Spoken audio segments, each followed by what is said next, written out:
What is up, guys? Welcome back to the Zach and Pat Show. I'm Zach. I'm Pat. This is the show about manhood, fatherhood, entrepreneurship, and the mentality it takes to be successful at those things.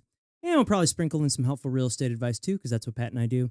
You know, guys, life can be tough. We go through some things and struggle at times, but this is the show to let you know that you're not alone. So if you're someone out there going through any of these things, this is the show for you. All right, guys, let's talk about something we all need. High quality, comfortable, stylish clothing that actually holds up in real life. Whether you're grinding at work, hitting the gym, or just hanging out, the Normal brand has you covered. I've been rocking their gear, and let me tell you, it's not your average clothing line. They've nailed it perfect with the perfect blend of durability, comfort, style, whether it's a go-to rugged Henley, a hoodie, a button-down that doesn't make you feel like a stiff, the Normal brand is where it's at. The best part is you can support the show while upgrading your wardrobe. Just hit the link in the description below. Check out their collection. Trust me, once you try it, you'll wonder why you didn't do it sooner. The Normal brand. Made for real life, built to last. Now go check them out. Shout out to our friends over at Captain Beard Co. Guys, if you are looking for beard care products, shampoo, conditioner, body wash, give Captain Beard Co. a try. They have this unbelievable beard butter, balm, oils, and then it smells amazing. Ladies, if you're looking for something for your men as a gift to help with their grooming, check them out. Also, if you guys are looking to just set the mood one night, candles, unbelievably smelling candles, made with all natural ingredients here locally to St. Louis. Give them a shot. Also, while you're there, use the promo code Zach and Pat for 10% off your purchase. Hey there, guys. We really appreciate you checking out the Zach and Pat Show.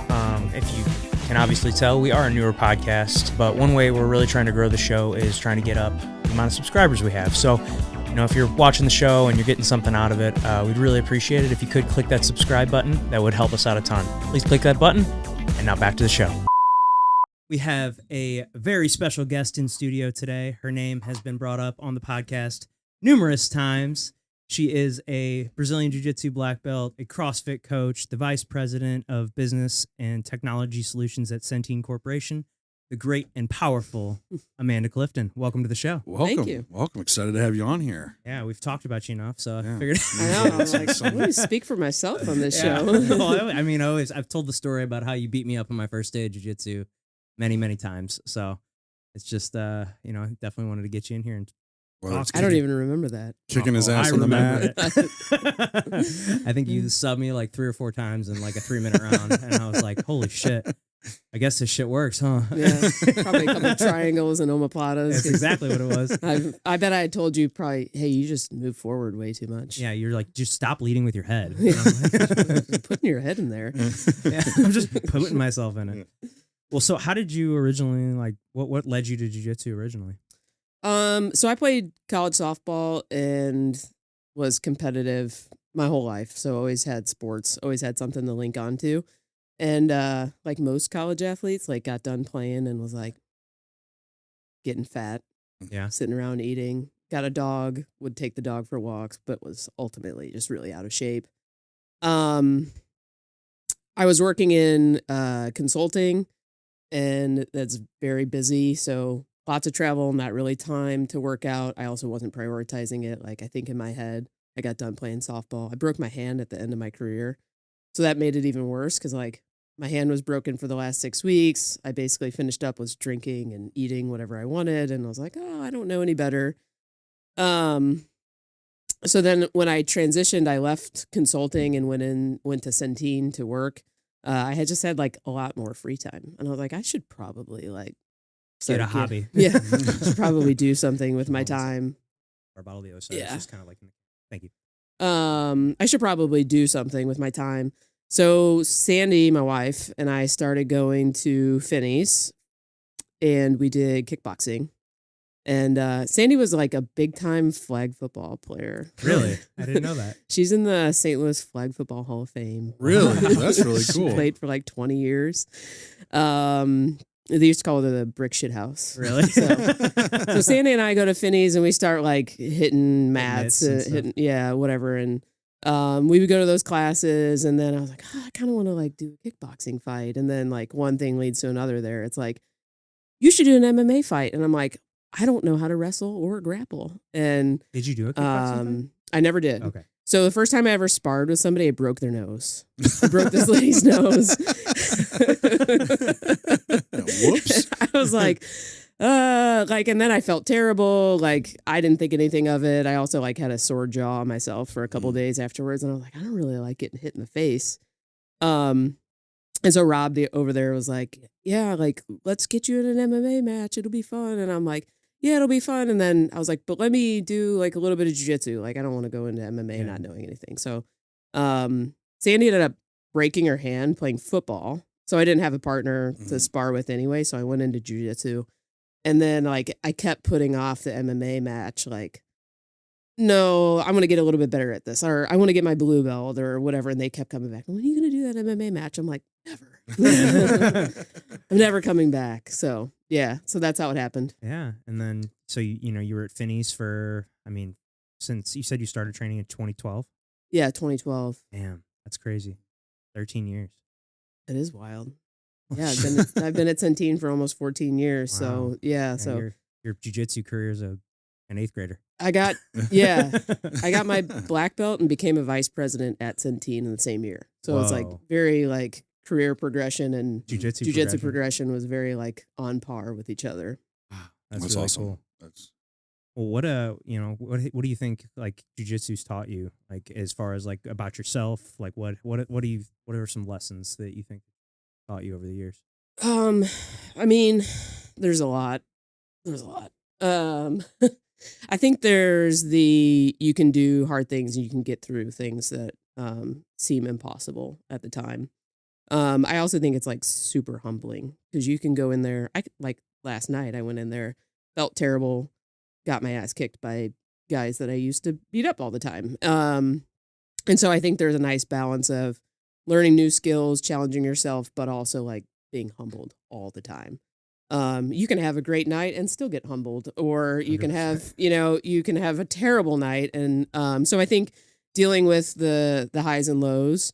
But I also think another parallel to my career is like stop chasing promotions. Stop thinking about the belt. Stop thinking about being a regional vice president or a senior vice president, and just be a great blue belt or be a great vice president and do your work and do the things that are going to make you successful, and don't worry about the promotion.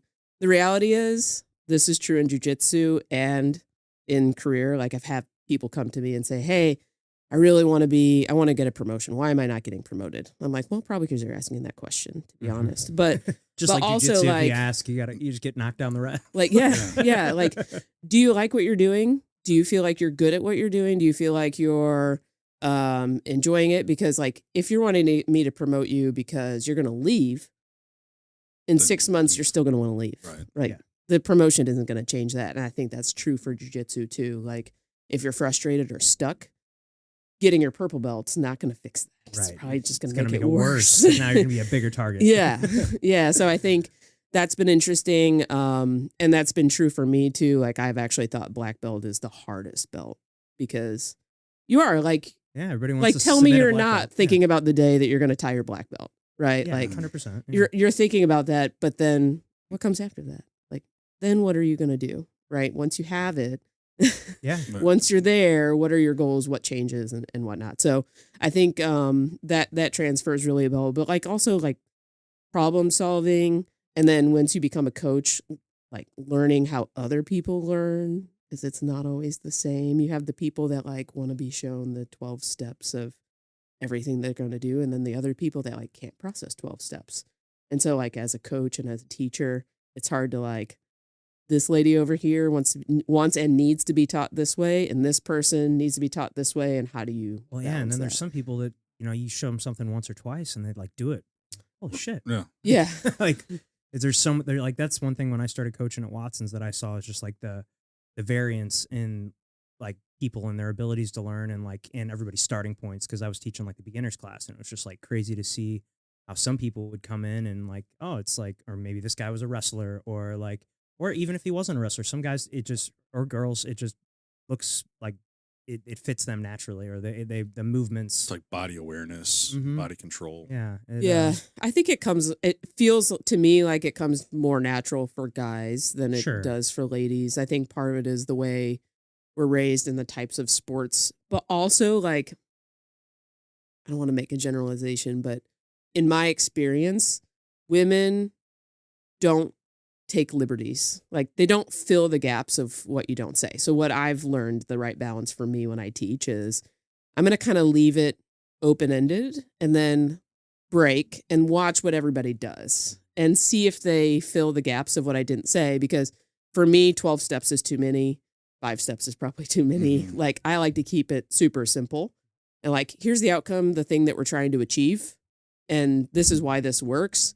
And I'm going to give you as little as possible and see if you figure it out. They rarely figure it out. But like a lot of guys that maybe have a little bit of background or just punked around with each other or like beat up their little sisters. This was happened to me when I was a kid. Like they've kind of figured out like how to fill the gaps of what you don't say. But I think that's true in a bunch of other things. Like women vice presidents that I've worked with, they are experts at something. They have learned something very deeply. And a lot of the guys are just like kind of, no offense, but like a lot of them are people pleasers. Like they talk a lot. They do, and all necessary things, right? But like every woman that has made it is like this super detail oriented. And I think that's true in jiu-jitsu too. Like there's not a female black belt that doesn't have great, perfect technique. Yeah. Well, that moves because otherwise it don't work. Yeah. Because I mean, most females are going to be in a room full of guys. They're going to be the smaller person. Yeah. And it's like, you have to have perfect technique. Yeah. If you want to not get beat up all the time. Yeah. Yeah. I mean, same for those small guys too. Like sure. Eric, right? Yes. Oh my gosh. Yeah, like he's a nightmare. You can't get an underhook on that guy. You can't do anything with that guy. Like he's probably, I don't know. I probably weigh more than he does. Probably what, a buck 50? Yeah. I think I weigh more than he does. Yeah. Yeah. But he's a nightmare. He's very athletic, strong. I mean, I've rolled with him quite a few times. It's been a while, but yeah, he's very good. So a lot, right? Like a lot of just different things about how different people work, what motivates people. The other fun thing that I always think about is like, what's people's breaking point? Mm-hmm.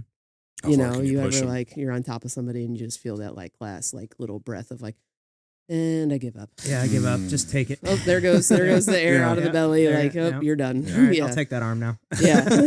Yeah. Yeah, man. Well, so what changed? You know, like you mentioned, you know, when you get your black belt, what's next? What changed for you when you got your black belt? I know you went and, I mean, how soon after getting your black belt did you compete and win worlds? Oh, that first year. It's fucking incredible. pretty awesome. Might have been the worst thing that could have happened though.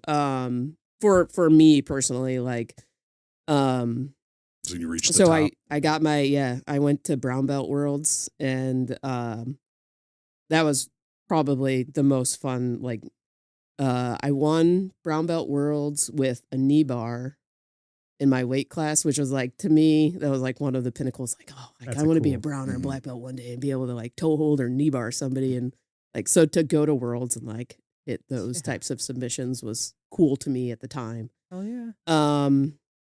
Went against Amanda Magna. Do you know who she is? Yeah, I do. So like, she's the 45-year-old woman, Brazilian, like jacked, Right. like just massive. Shredded. Yeah. Yeah, like you can literally see her lats through her gi. Yeah. Oh, wow. Yeah. It's saying something when you can tell how jacked someone is through. So it. yeah, You know? I made it through the brown belt absolutes and was like gonna go against Amanda Magda. And I remember like, I think Molly and Nadia were there, and like some of my teammates were there. Susie was there. Nick was there in person. Like we had all gone the world together. And I remember being like sitting on the sidelines, like yawning, like super tired. And they were all like terrified for me. Like, this girl is massive. Yeah. We had like, I don't know, I think you can look it up on Flow. One of the best, like it had to be the super entertaining match, but like she was trying to knee bar at me one at point blank, just bustling my leg through her legs. It was crazy. So I barely lost that match, but I got my black belt right after that. So a year later was when I went to black belt worlds again. I think for me, like, I just saw that Ffyion said this too, like the lead up to like a major competition can be like so exciting or stressful or whatever. And then when you go out and win, sometimes it's like, that's it. Kind of like getting your black belt, right? Like, oh, I got my feeling black belt. Like you, You just put all this effort and work into it, and it was just like, Well, that was I got this medal and I stood on the podium and now it's like, we're going to get home. something to eat and now we're going to go back and I still suck at jujitsu. Like, I still get my nothing ass really beat by this guy, I still hate dealing with his spider guard or whatever it is. Yeah. So I think for me, also the other thing too about being a black belt, for me, like the women, I can't get, like if I'm training to go compete, I'm not going to get a brand new white belt to come in there and stay. Like, I just talked about like the point at which someone completely gives up and like you feel their last breath of air and then I'm going to rip their arm off. Like that lady's not going to come back. Right. Like, she bought a 1 month membership in a gi and she's done and she's done in 5 minutes. Like never Bad time coming for back. her to show up.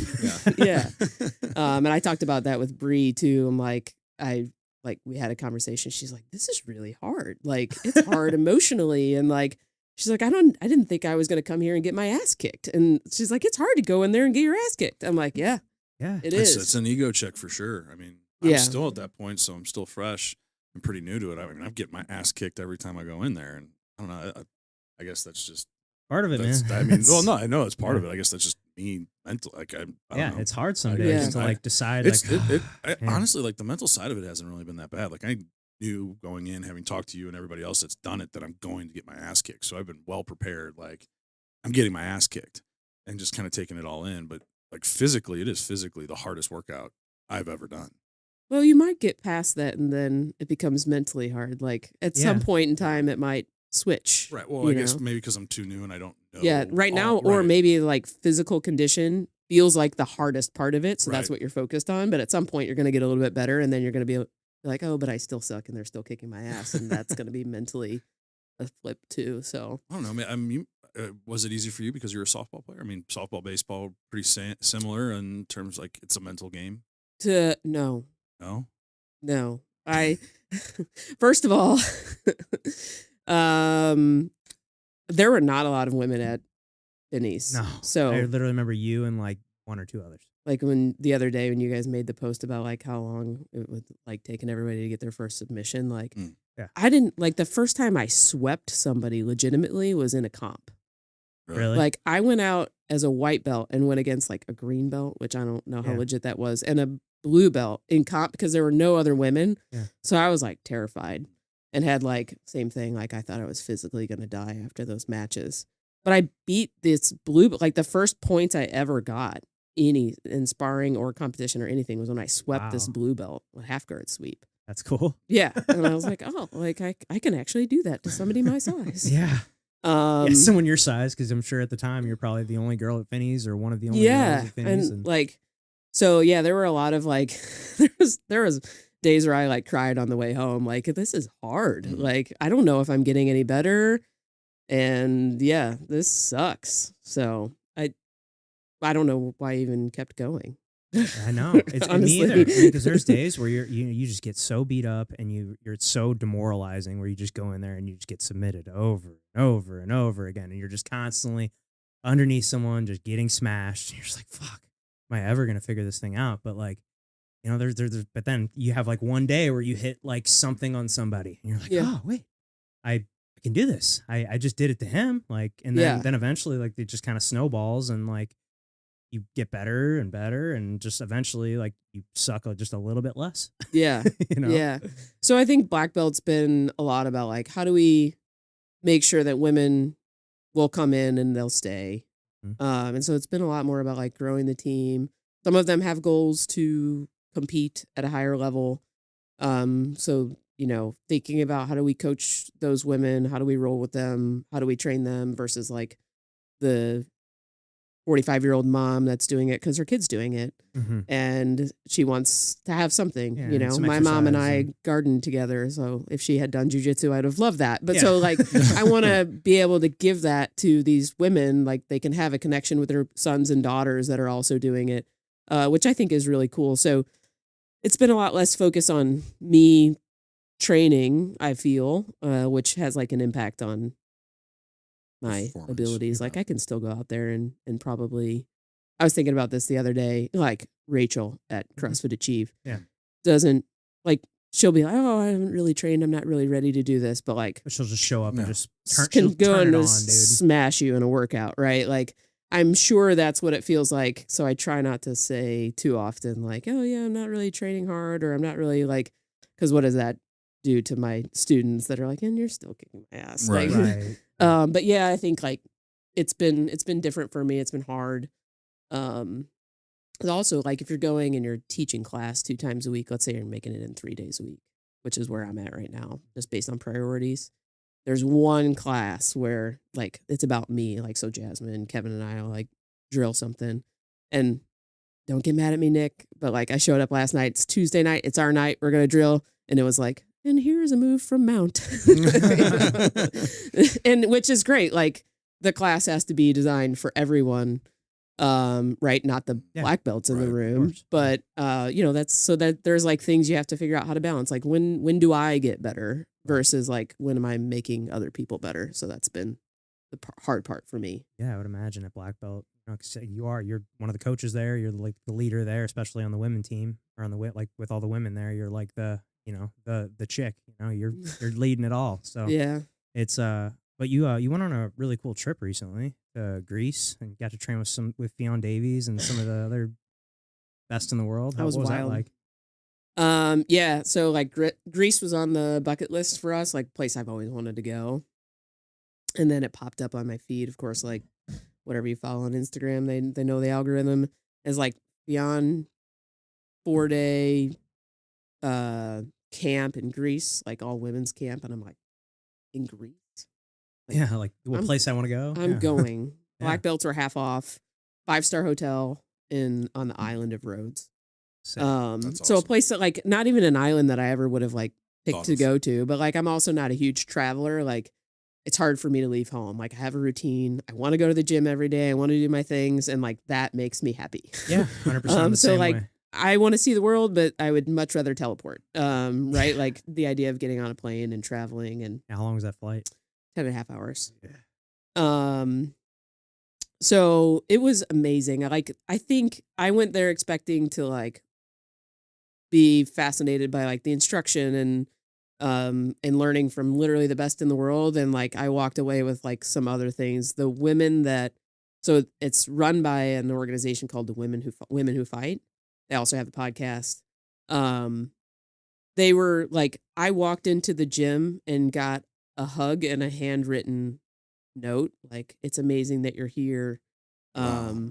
That's incredible. We've been following you. Your accomplishments are amazing. We're so happy to have you. We can't wait to have this week. Like, I'm like, wow, like that's how to greet somebody and make sure somebody feels welcome wherever you're going. Cause like I traveled across the world to come to this camp. And honestly, You don't know I'm anybody, not really, right? I'm not a super like, you guys know this about Yeah. me. Like the RBF is real, right? So like for me, like I was a little nervous about walking into a room, and like honestly, even though having a black belt, I was like, oh my gosh, what if nobody wants to drill with me, or like what if I don't jive with these girls or whatever. But everybody was so welcoming, and then of course, like as a black belt, you can't help but like help the white belts in the room that need a little help on the move, and so I got to know a ton of everyone there. I drilled with a white belt. I drilled with every belt color. Wow. Really? The days That's cool. there. Yeah, which was cool for me. So some days I felt like I was teaching, some days I was learning. So yeah, I feel like I have friends all over the world, so that's pretty cool. Yeah, so was there just girls from all over? And how many were there? Yeah, I think there were 45. Okay. Wow, that's really cool. women.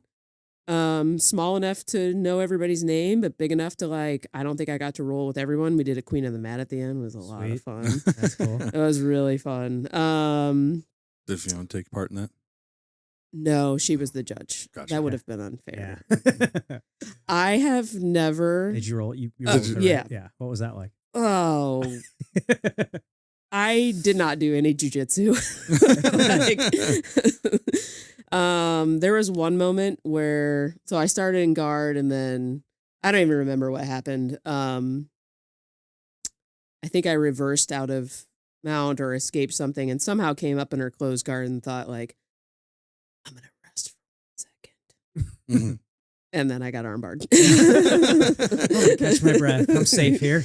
Not safe. Yeah. Not safe. And like not even something that I think she would like be known for as like closed guard. Cause I was like No. thinking like I'm probably like okay-ish here. Yeah. Not okay. Keep my elbows in. I'm fine like this. Nope. Wasn't fine. Yeah, it was cool. I got smashed. Like after she armbarred me, I started back from guard and then I just got smashed for the rest of the round. But Wow. Damn, that's so Again, cool, though. like- she's the best in the world. Yeah. You know, like I mean Yeah. So the instruction was great. It was like, I think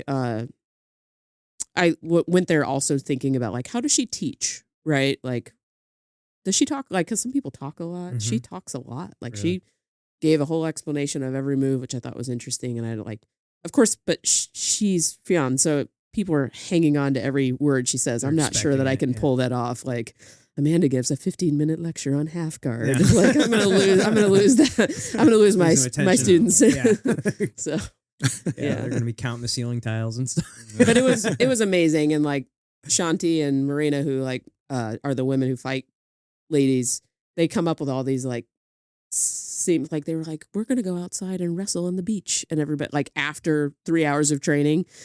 And I was like, no, we're not. And then, you go out there and you do it and it's a blast. And then they're like, ladies, everyone walk down this like you're on a run, like you're a runway model. And I'm like, this is the dumbest thing. And then like they put it on Instagram. I'm like, wow, that looks really cool. Like, so yeah, they just know how to do it. And I guess they said that this is progression for them too. Like they're like, we're embarrassed by the first time we came out and did this. Right. So it was kind of cool to see somebody else start from nothing in COVID and like also grow this like massive. Is that when they started? Was it during COVID? Yeah. They Okay. started podcasts. Like they said, if I recall correctly, it was like, we're going to start doing this because we feel like we need some jujitsu in our lives and we're going to get on a podcast and talk about jujitsu since we can't physically do it. And like over in Europe, it was very locked down. Yeah.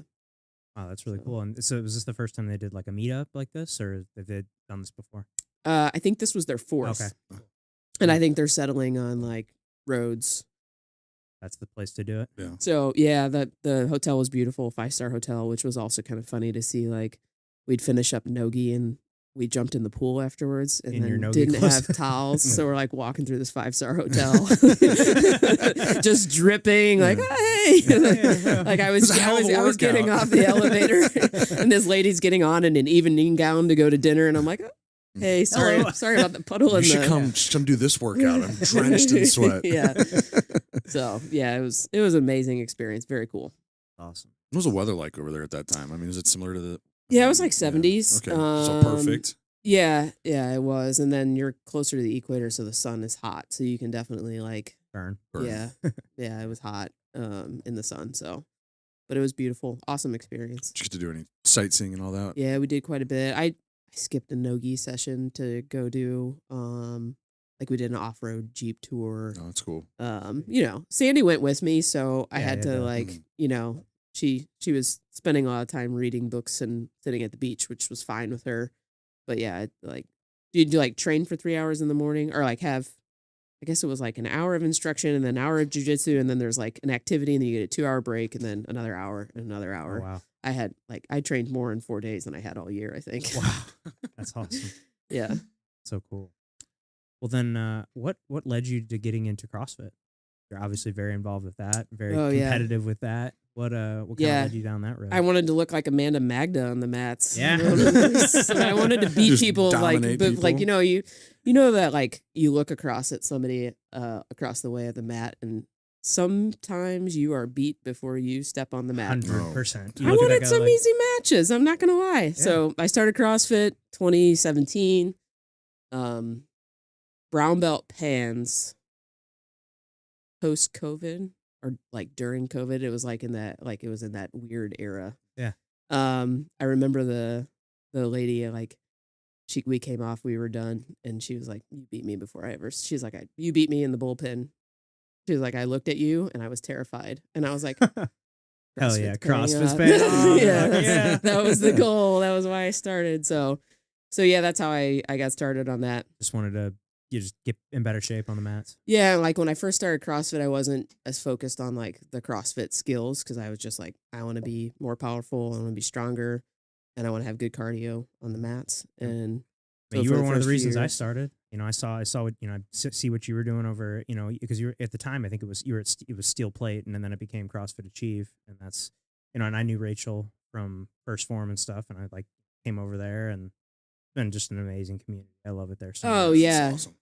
yeah. I think that's been the other part of like jujitsu. Like it's kind of CrossFit is now kind of like my number one, like outside of my career, which Yeah. talked about that, but that's been like my number one hobby for the last probably 18 months since winning worlds. Like, Yeah. like I'm gonna just switch up the priorities a little bit.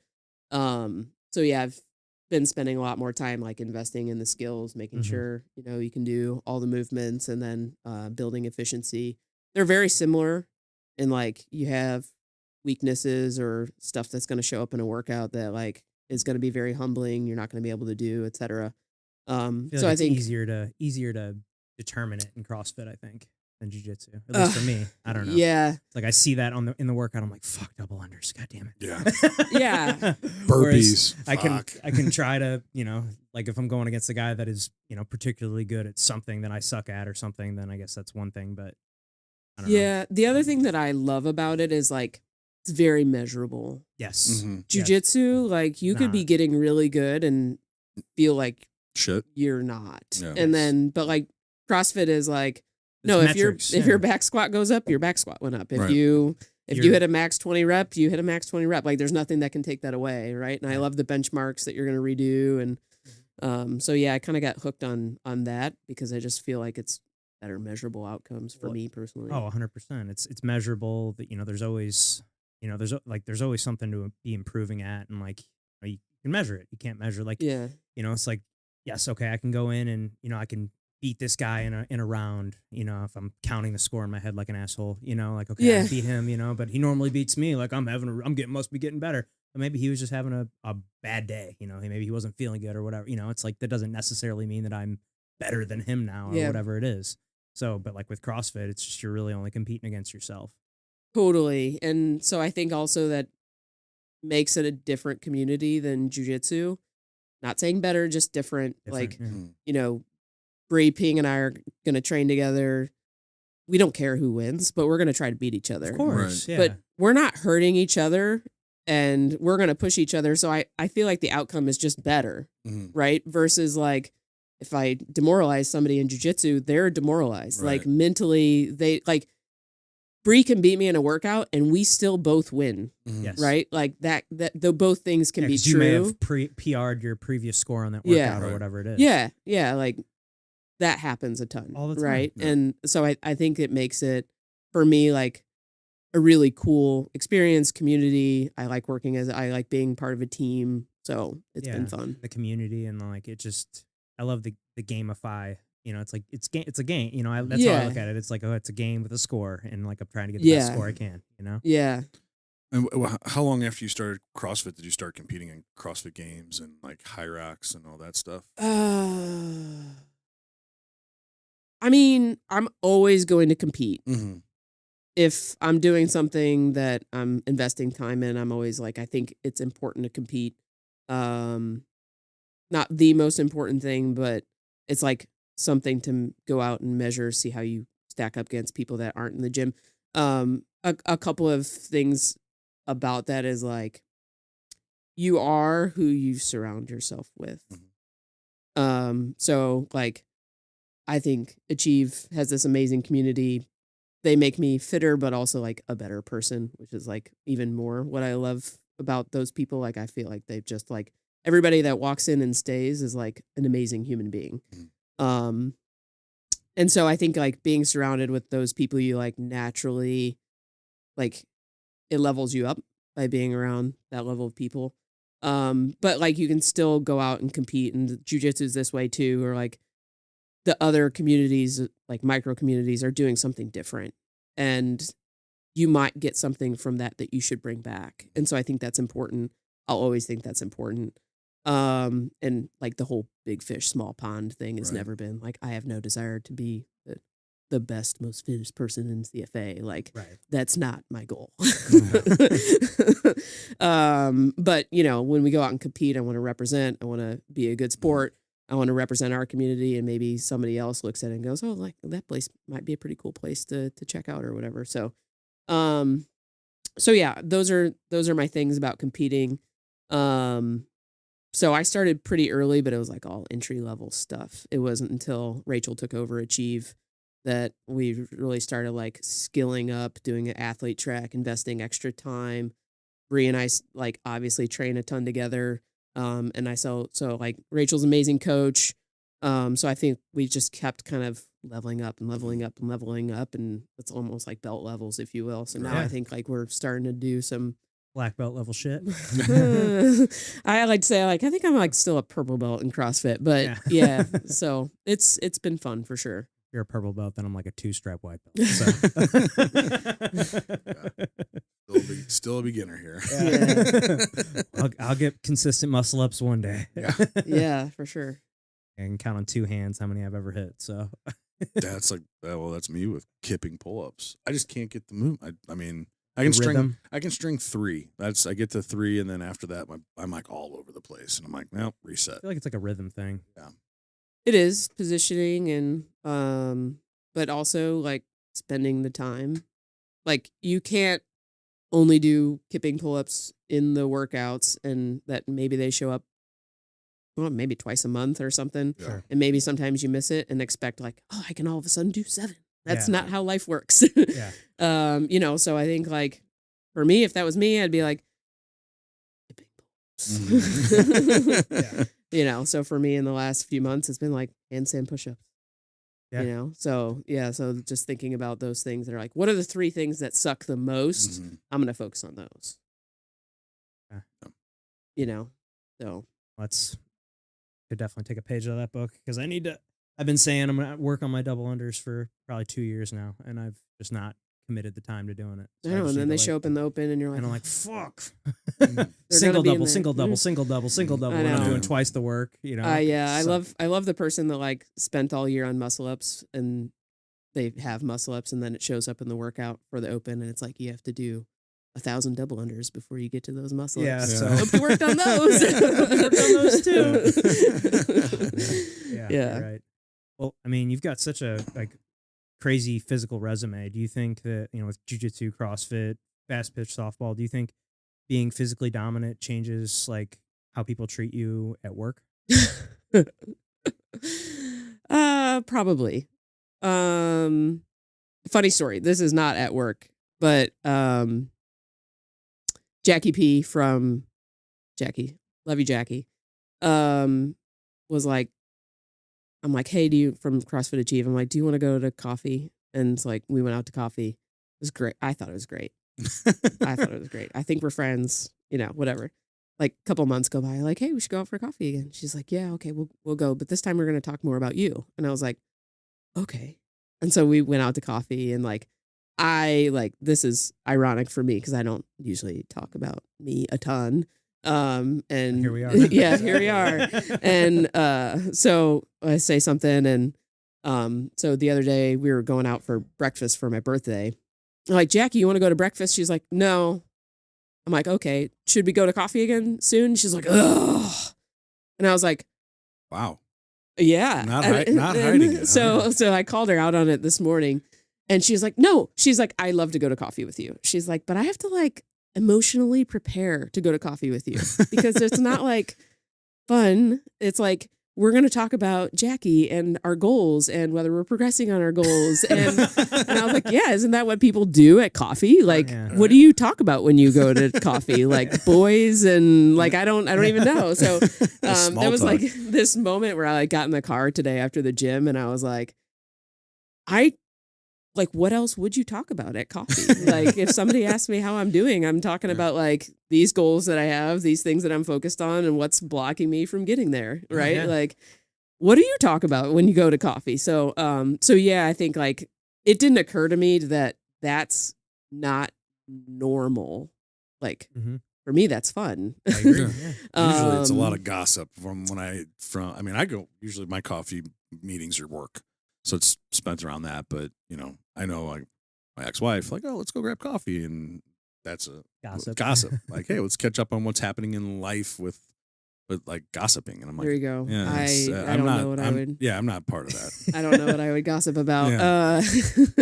Yeah. So at work, definitely like I think it probably less about being physically imposing, although I think it plays a role. It's more of just like my personality. Like I'm not super warm until we get into a space that we're talking about something that is like CrossFit, jiu-jitsu, or engineering. Yeah. Like, let's go build something, let's work on something and like get an outcome.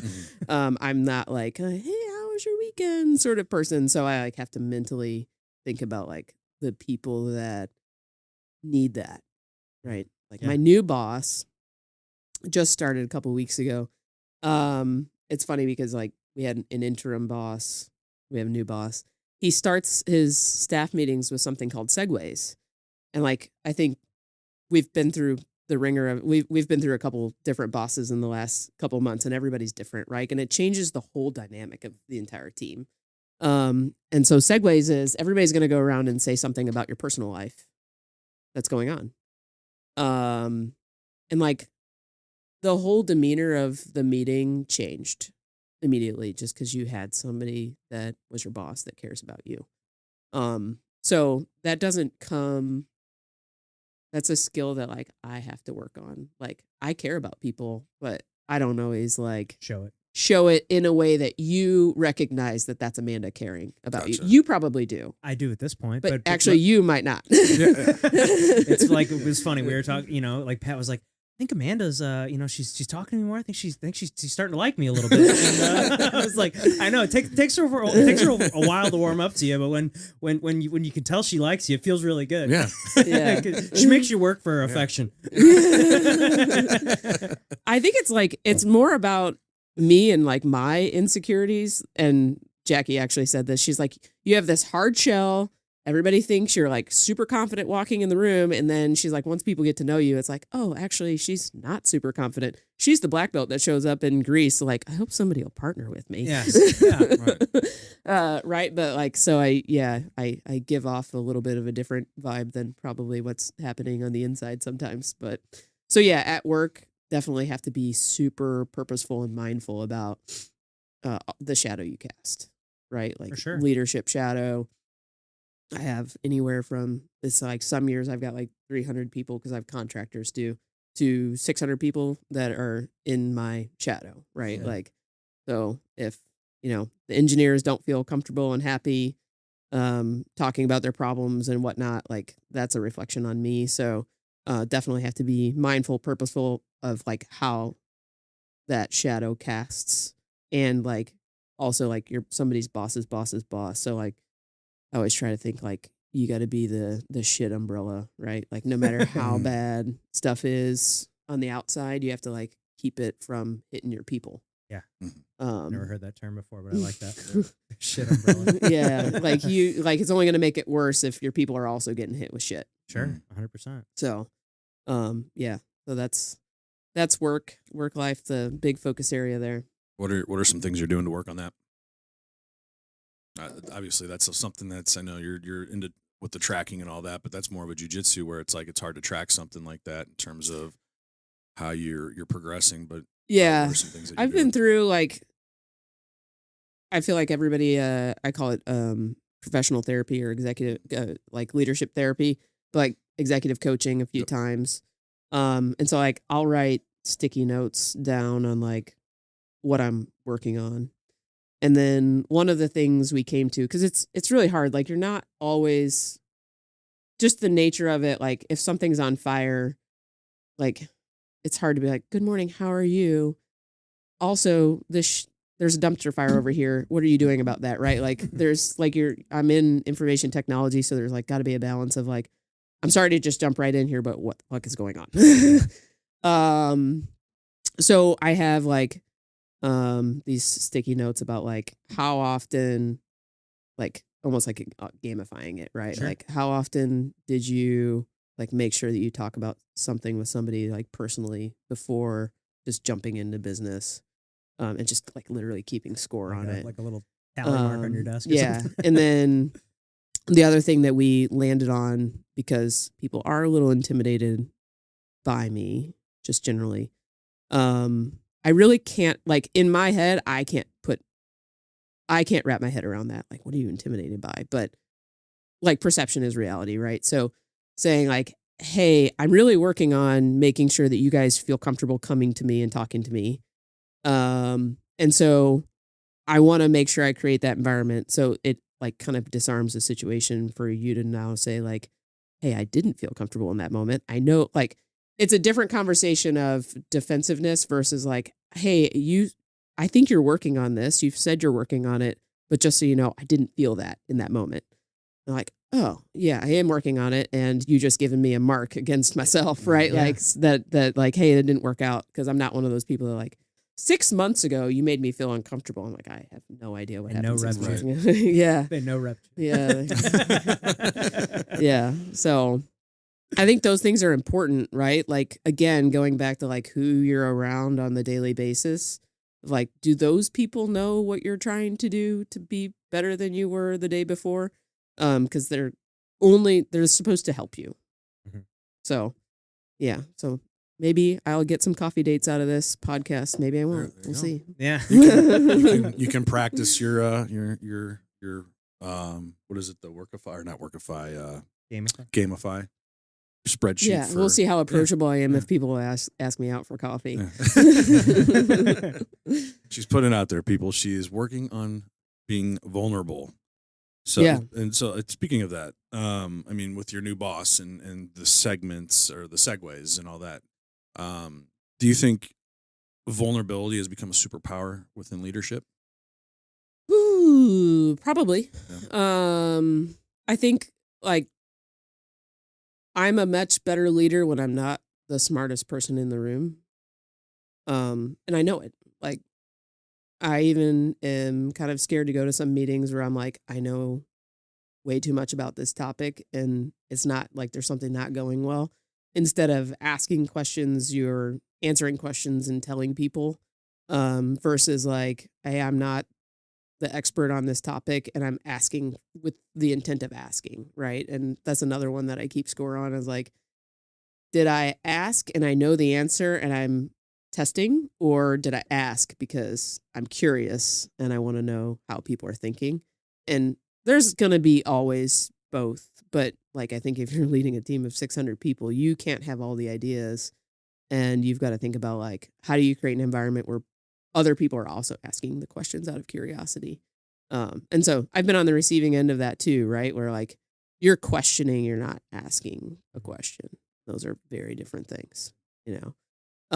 So yeah, I think it's super important and I've been kind of on both ends of that. And so I think sometimes, having a bad leader can also make you a better leader as much as like having a good leader can make you a better leader too. But it, like kind of switching to is like making you super aware of like, I didn't like that feeling when that happened to me. And so I'm sure that person didn't like that experience with me when I did it either. So, yeah, I spend a lot of time thinking about every like interaction that happened throughout the day. Of like, how do I think that person felt at that interaction? Sometimes I ask them, Yeah. like, did this go okay for you? You know, Well, then there's nothing wrong with that either. I mean, shoot, that's a question that I ask a lot. Like, hey, what could I have done better? Like, I mean, especially with my job. I mean, a lot. I mean, there's a million people, or I shouldn't say a million, but there's a lot of people that do what I do. It's how do you separate yourself from those other people? So I'm always asking, hey, what could I have done better to make this process smoother, easier, or something for you? I mean, it's shoot. I mean, it's something that I ask on every review that I send out to people. Is what can I do better, or what could I have done better? So yeah, I don't know. I'm starting to think like talked about walking up at a camp and getting a hug and like, hey, we followed you. We Right. know who you are. Like those things make a difference in terms of like what people are willing to do for you, I think, too. So, yeah, there's like the other thing that's switch that happens when you're like progressing up the ladder is like, how often are you solving people problems versus how often are you solving the problem? Yeah. Because if you're always solving the problem, your people aren't solving it. So I think jujitsu plays into that too. Like How so? at some point, your students have to be able to solve the problem themselves. White belts, you have to talk them through like this is how you get out of mount. Purple belts probably are starting to figure out their own way that they like to get out of mount and that works really well for them and what transition happens and at some point the coach isn't going to teach you every move that you're going to make, and you have to be empowered to try those things and safe to try those things, right? If you don't feel safe, you're not going to try something new. So I think creating that vulnerability, like where your leader's vulnerable, also creates like safety. Like, oh, that person doesn't think that they're the smartest person in the room or that they know everything. So I'm kind of safe too, because I'm not either. Yeah. No, it's true. Yeah, very true. Do you think why do you think so many high level athletes make good leaders or terrible ones, or what separates the ones who get it from the ones who don't? This is a good question. I was thinking about that today. My whole team is athletes. Really? And I didn't You didn't plan build it. it, I but they didn't just plan kinda it came that way. Like some people I kind of got, some people I hired, and then certain people leave. And I was thinking about this, like you have this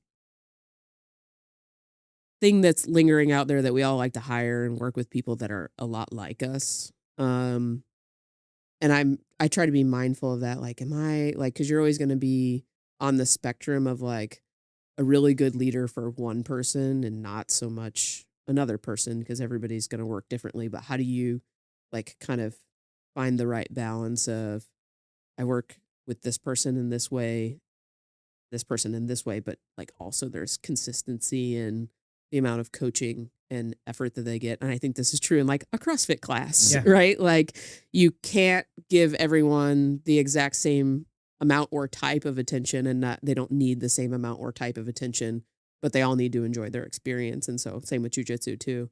And so I think like calibrating and starting to understand people on that level, that's like going to be a learning journey forever. I think athletes kind of have that, right? Because they've been around all these different people. They don't always choose their teammates.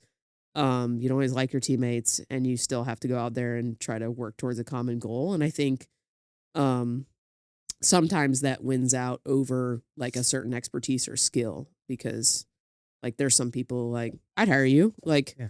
Thanks. you can't do anything in engineering, but like you'd figure it out, right? You'd ask the questions, you'd get people together, like, let's go solve this problem. You don't know what problem we're solving, but you can get people in a room, get them together, get them to work together, and get them to figure stuff out. Mhm. And I think not everyone has that. No, I agree. Is the reality. And so I think that's the difference to me. Yeah, that makes complete sense. So that's what I look for when I'm trying to bring people on my team or athletes. Yeah, I think It's- sports just do that. Yeah.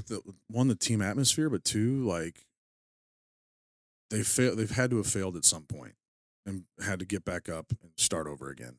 Like it happens. If you can't get up, and especially, I mean, I know Zach too. I mean, my job is to call people that don't want to be called and try and get them to like me. And it doesn't always work. All right. People don't want me to call them. They say no all the time. And so it's like, how do you turn that no? Like, okay, that can either put you down a notch or like, hey, I mean, we were just talking about it. Like, I just went through it a couple weeks ago where it's like, I had to call so many agents I've got to set so many appointments within my coaches. Like, you got this many appointments to set by this date. It's like, okay, cool. And so I'm like, fuck. So I'm calling these people and I'm getting no. And I'm like, God, he did. I'm just like, what do I got to do? And then another conversation with my coach. And it's like, hey, when you go fishing, are you, you want to go catch the largemouth bass, but are you going to be happy if you catch a smallmouth bass? Or like, are you going to be happy if you're just going fishing, right? Want to catch a You fish. just want to catch a fish. Yeah. So it doesn't matter what fish you catch. So like, let's just not focus on the fish, the type of fish you're catching, but focus, like, let's switch the mentality on it and go after the fish. Just go after any fish and then start from there to rebuild. But yeah, I mean, if I can't get people that can bounce back from a no and they let it defeat them, they're not going to be able to make it at least in what I do in terms of the real estate side of things, because they're going to get told no. I mean, I get told no all the time. All Yeah. the time. So Yeah. I think, dealing with failure and figuring it out, skill. Yeah. Oh yeah. Like, I think so many people just, Yeah. Oh yeah. and I don't think about that. But I think a lot of people do. Like, when something gets hard, it's just like, I'm going to quit, or I don't have time. Or I think the I don't have time is what people kind of lean on is like, I don't have time. And what they really mean is like, you're not prioritizing Right. what it will take to get the outcome that you're looking for, or you don't want to do the work. Right. Do you think that that's, I mean, obviously I think that's more prevalent now than I think it ever has been. Like, do you think Everybody wants the instant gratification. everybody wants the instant gratification, just wants things right now. Like, do you think that, like, I mean, I think, would you say workplaces are more like, have you seen work, like your career, like throughout your career, do you think like things have gotten more soft as far as like what they'll allow to happen, or like what I forget, I'm having a hard time getting out what I'm trying to say here. Do you think that they will, do you think it's hard? Fuck. Talking is hard. Do you think modern workplaces have gotten more soft as your career has gone on? Like, allowed more things to happen, like standards are not as high? I mean, again, Centiene is like a 60,000 people work there. When I first started, there was Crazy. 8,000. A lot. Holy Wow. shit. Yeah. Damn. I Short ground. could talk you through like the growth, but it's been like basically 40% year over year for some period of time, and then switch priorities. Like, yeah, we were standing up new health plans like 5 a year at one point. And so that was a lot, right? Yeah. Like, I feel like in my time at Centiene, it's been a cool place to like build a career. Is like, I feel like I've done more in my time there than like a lot of people have done in their entire career. Like, I have had years where I stood up our loaded provider networks. So we're an insurance company. We have to have a network of providers for people to go and get care for 5 health plans.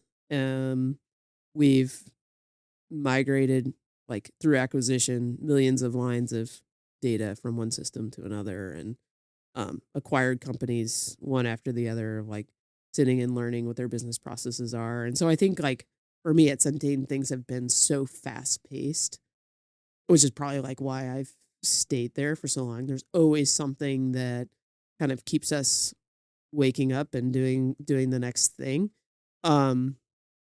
So I think that like some new people coming into the company, and like when I interview people, I always say like, now, this is not the easiest place to work, and I am not the easiest person to work for, because you could do like everything on your list of things, but I'm not focused on output. I'm focused on outcomes.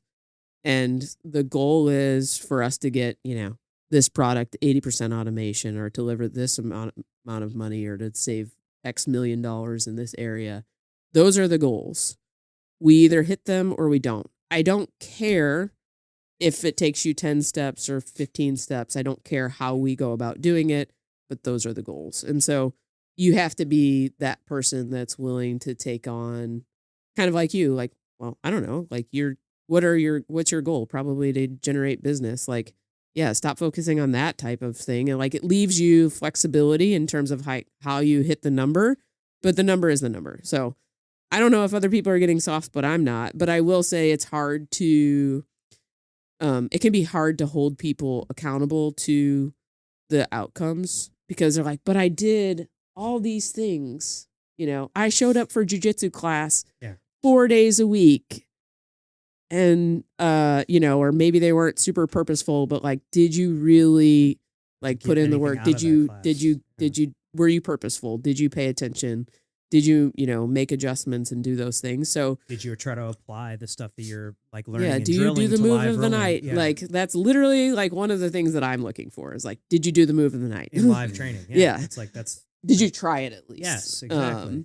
And so those like that all kind of carries over. And I think like, yeah, I don't know if people are getting soft, but I'm not. So I try not to. But I will say like I get frustrated because like I'll have my team, like I think they're all superstars, but I'm only going to give one person exceeds expectations.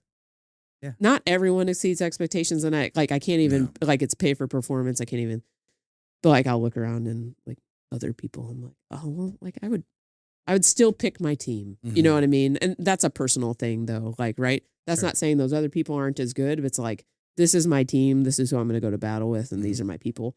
And we're going to accomplish these things. So I just try to stay focused on that. But sometimes I feel bad because like I am a tough grader. And I tell my people like, hey, there's, 5 of you, only one of you is exceeds expectations. I don't want you to be competitive with each other. And then I usually end up kind of sharing with them like, yeah, this dude over here had a monster year. And they're like, had a monster year. We agree. Right. Like, so we kind of share those accomplishments across the team.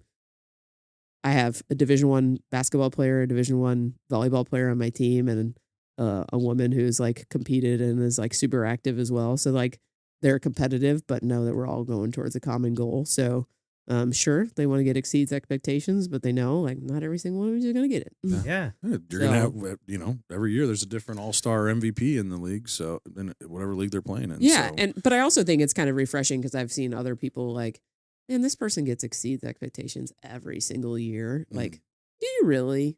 I even think about that for myself. Like, not every year am I hyper focused on performing in my career. Like sometimes I'm like, I'm getting through this. I'm doing what I need to meet expectations because like we all have limits, right? We all have priorities where like your business might be your priority for 9 months, but there might be other moments where your kid's your priority or 100%. CrossFit's your priority or jujitsu or whatever, right? Like you can't do all the things all the time. Yeah. You can only I think I've described it as like, you got to kind of look at least I've used this as like an analogy for the day or whatever, so like say you have 100 points, it's like you can only you've got that 100 points. Okay. You can put 50 of them into your work. You can put, 25 of them into your family, and like you only got so much effort and so much attention that you can dish out every day. So it's like you got to find that balance of, where do you want to put your points? And, it's some days it's a lot more on work than it is on the family, or a lot more on, the family than it is on work, or whatever it is, or more on jujitsu than it is on family. It's like, it's hard to, keep that balance. But I think if you look at over the course of a year, if you had if this was like a thing that you were actually measuring, which would be obviously a very difficult thing to measure, but it'd be an interesting thing to see, like, okay, where am I putting my points? Yeah, like a time entry. Yeah. Yeah. I don't know. Like I wouldn't be able to stick with that, but that would maybe that would be like a cool AI thing. Yeah, you can like, use that'd be pretty hey, cool. I spent this time, this is how I spent my time. But I think like having a life partner that keeps you honest with those things too is like super important. Because there'll be moments like Sandy will say, like, there's moments like I don't want to go to jiu-jitsu, and she's like, is that really the decision you want to make? Like, and then sometimes I'm like, yeah, I'm gonna take the night off, right? Like, but just can't imagine my wife ever saying that to me.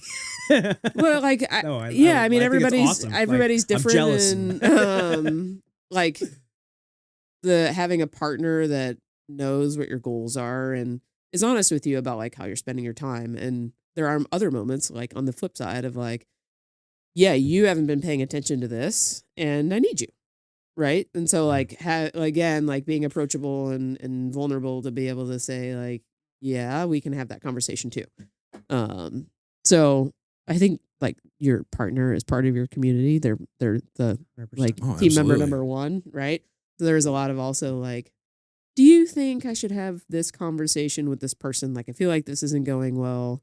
Do you think it'll be better if I would just sit down and talk to that person? And like, we talk through a lot of those types of things because I feel like I do have 3 jobs sometimes, right? Like CrossFit. And I feel like if I carry the CrossFit coach, then I have to show up every day consistently. Like when you walk in there, I'm not a coach just because I'm not coaching. Right. When you walk into Revive, I'm not a black belt just because I'm not teaching that class. Right. So I feel like there are moments where I feel like I'm just always on.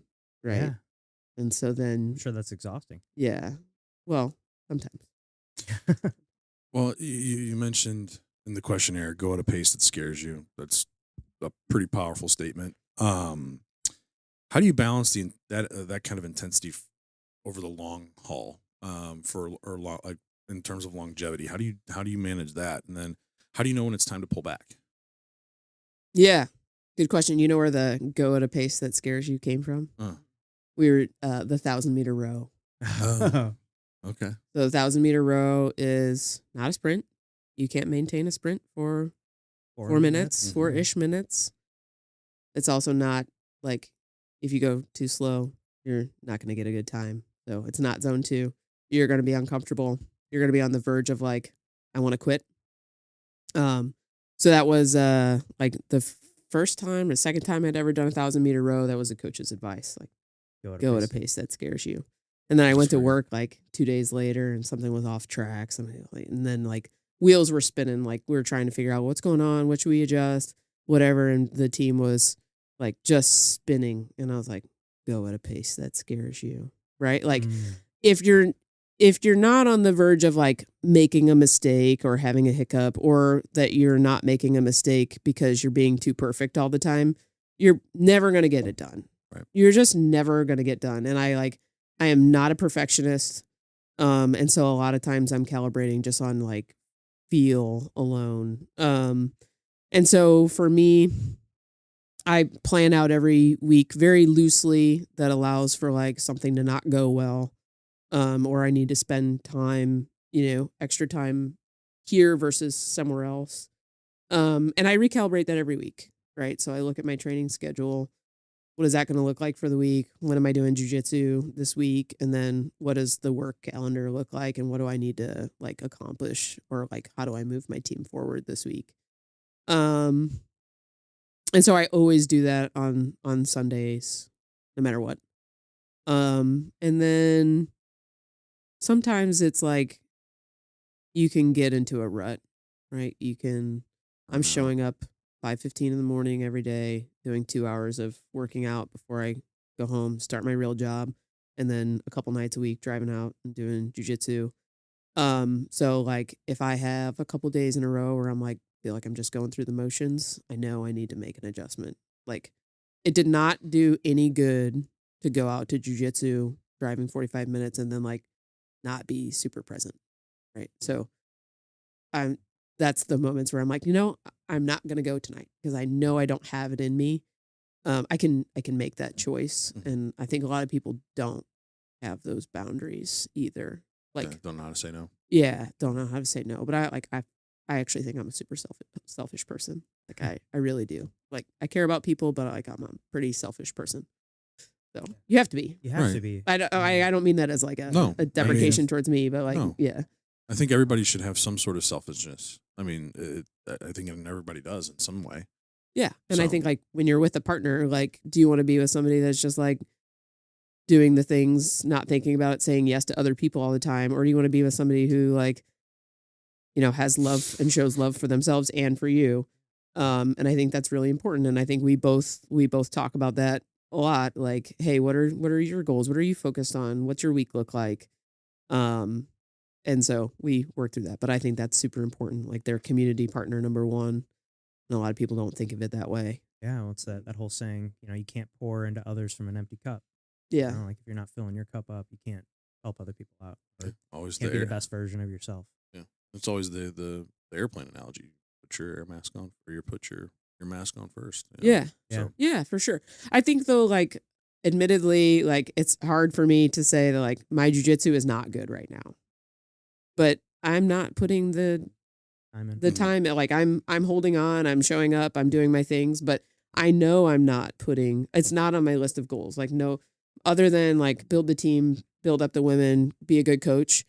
I don't have any personal accomplishments goals for jujitsu right now. At some point, I might, but it's not a priority right now. So that is something that like that's my current trade-off right now is like if I feel like I'm stretched too thin, that's going to be the thing that I would pull back, and probably people can see that right now. Yeah, well, I mean, it's one thing I've always been super like impressed by you is you're the frequency that you train. I mean, what's like a typical week for you look like? I mean, it seems like you're in CrossFit pretty much every day. Yeah. And then you do jiu-jitsu 3 days a week? Yeah, Shit of that. 3 days a week right now. like Every once in a while, 9 to throw 10 4 sessions a week of Yeah, working out. yeah, and I feel like if I was going to compete at black belt, like I'd need to at least get 4 to 5 days. I've looked at other people's training schedules that are my age and my age group, and they like train like 20 hours a week or something in jujitsu alone, and I'm like, I don't even want to do that. Like that's not going to be something that I would put my time that much time into. But Yeah, so every morning, up at 4:35, into the gym by 5:15. I usually do class workout and then stay and do extra work.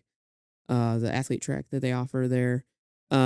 Some days, like Wednesdays, I try to block off a lunch block where Bree and I can work out together. You don't go to 5:15 that day? I go to 5:15 class and then would come back for For like the a athlete lunch. track or- Like we're going to do an extra session together because I think it's like, again, really important to work out and prioritize with like people who can make you better.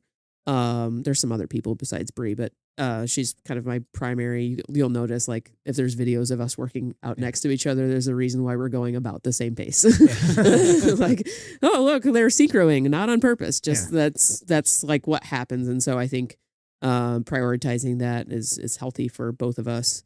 And two, like we have like Rachel and Ping and some others at the group that we try to get together once a week and do something really hard together, like a 40-minute something or another. We started doing that when we got into when we started doing hyrox. We started training like these 40-minute EMOMs or like long workouts. What's the difference between hyrox and CrossFit?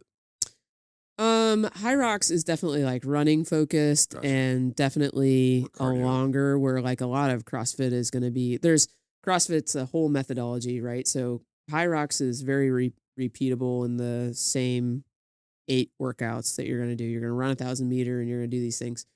I think CrossFit is a really good way to train for that. But honestly, like you'd probably, to be a good hyroxer, you'd probably give something up on CrossFit, like maybe the barbell movements. Some of the barbell gymnastics. movements, it might be focused on more like strength endurance type movements, but also like you're going to be super focused on running speed with the 1,000-meter repeats in there over and over again. So you're going to give up you're going to give a little bit on the strength side likely.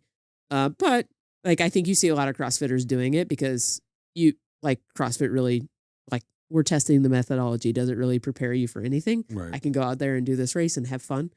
I think the hyrox race like that we did was a lot of fun. Like Really? we had a blast, but I wouldn't like alter my training. Like I don't Just to have do that. goals Just to to be like, do- I don't want to be like a great hyroxer. I just want to do it for fun because we can and we love competing and we love testing ourselves and doing something hard. Yeah. Yeah, So I'd like yeah, to that's do one. where I'd like to do one. You guys have like one planned out? Martin wants to go to Mexico City. Uh, There's one in Sao Paulo, which would That'd be sick. Pretty cool. I know. I'm sure Junior would love to take us down to. I said something to him the other day. I was like, Junior, we should go do this. I want to go do this hyrox in Sao Paulo. And I was like, you want to take some of us down there? He's like, I'd love to. Let's go. He's like, when do we leave? yeah, I think I want to do one. I mean, they look like fun. It'd be fun to kind of switch it up, Yeah. do something different. There's no barbells, no like gymnastics. It's like a lot of sandbags and kettlebells and stuff, right?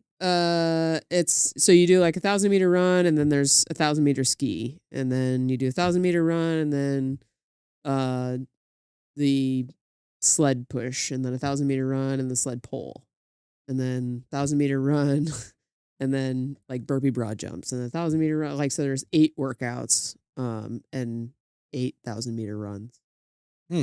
You're just doing everything, so it's like one continuous thing. It's like a big race. They like kind of compare it to like, hey, we're like the length of a half marathon if you think about it. But I mean, Okay. the super competitive people are like finishing now under Sub 50, 55 minutes or whatever. So Rachel and I did it. Like I think we did like 1:13, but neither one of us really are runners per se. But yeah, so it was fun. Like our goal for that one was let's go out and do it and see what happens and finish it. And then like if we do another one, I'm sure we'd have like a time goal and then be more purposeful about like training the 8 weeks out. Like, hey, let's really focus on our running pace. Ultimately, it's a running race. Yeah. We came in like 8th in the burpee broad jump, but who cares, right? Yeah, Like right, that doesn't that probably didn't help us. Right. Yeah. So yeah. Yeah, running. I got done with baseball. I was like, yep. I don't know if I'm gonna run again.